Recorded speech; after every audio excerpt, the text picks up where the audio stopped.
Yes. Granted that narcissism is a vastly overused term, comment some on the ways in which her thought system parallels her own desire to be unrestricted, her kind of personal psychology made large. Right. Okay. So the connection is between her personal. What connection would I draw between her personal psychology and her philosophy?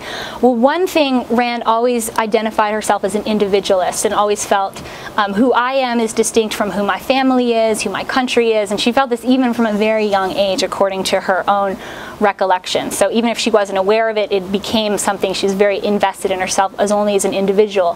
When she set out to create her system, she explicitly set out to create an ethics that was based only on an individual. There was going to be no what she called social conception in her ethical system at all. So it's hard to say exactly how it intersects with her psychology, which was very complex, but she clearly knew that she was creating a system predicated on individual people and individual needs, and she didn't want to encompass a broader social conception in that. Yes? Which came first, the collective or her beginning to elaborate this philosophy?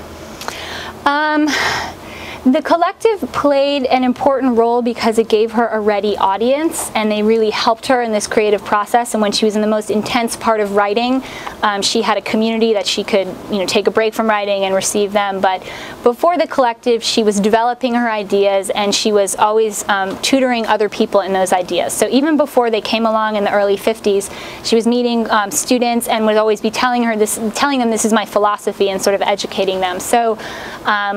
It had started before the collective, but the collective played an important role in how it developed. Yes? A similar question to the gentleman up front. How do you think Rand would feel about tragedy of the commons type problems, such as global warming and regulation being the currently proposed solution to problems such as that? Right. So I definitely know what she would say about global warming based on what she would say about environmentalism.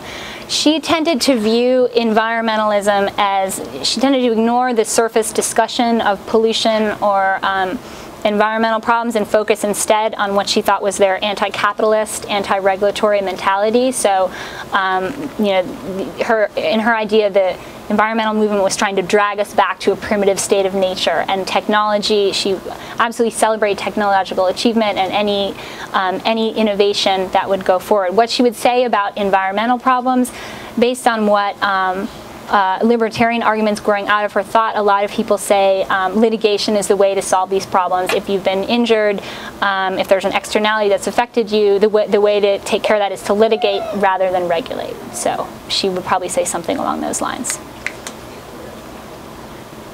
Describe the coincidences, how you came about the papers?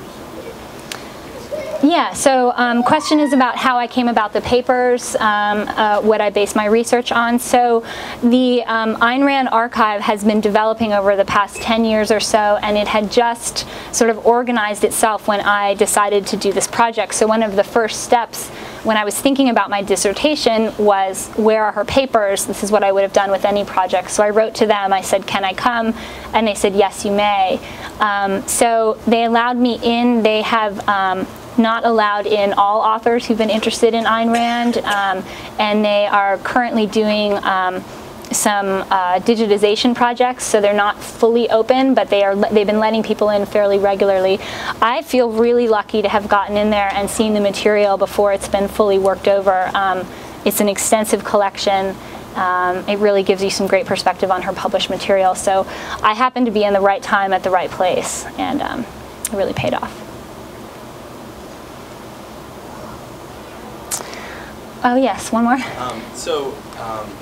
Aldous Huxley and George Orwell also wrote novels that were very critical of burdensome state. Right. Were they influenced by Rand, or? Totally different. Totally different. I mean, they're part of the same moment of how do we make sense of totalitarianism? How do we make sense of what happened? Rand disliked Orwell quite a bit. He retained his socialist sympathies even as he was a critic of totalitarianism, and she could tell that right away. So her real contribution to that discourse about totalitarianism was the morality of altruism led us into totalitarianism. Therefore, we have to construct an inverse morality of selfishness to prevent that from happening again.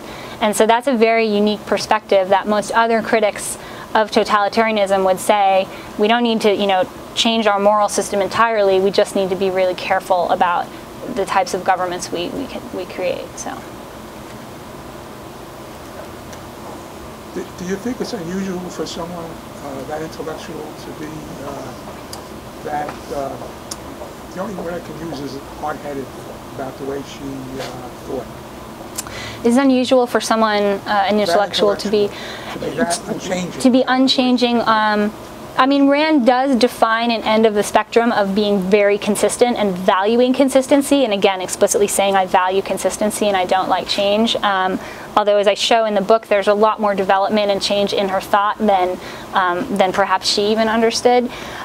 It's not unusual, actually. All of the sort of personal foibles and idiosyncrasies of Rand are very, very common in intellectuals. They may be writ larger for us because she's a woman, quite honestly. Wife swapping, unusual marital arrangements, par for the course for male intellectuals. You just don't see that many female intellectuals, so you don't see it that much.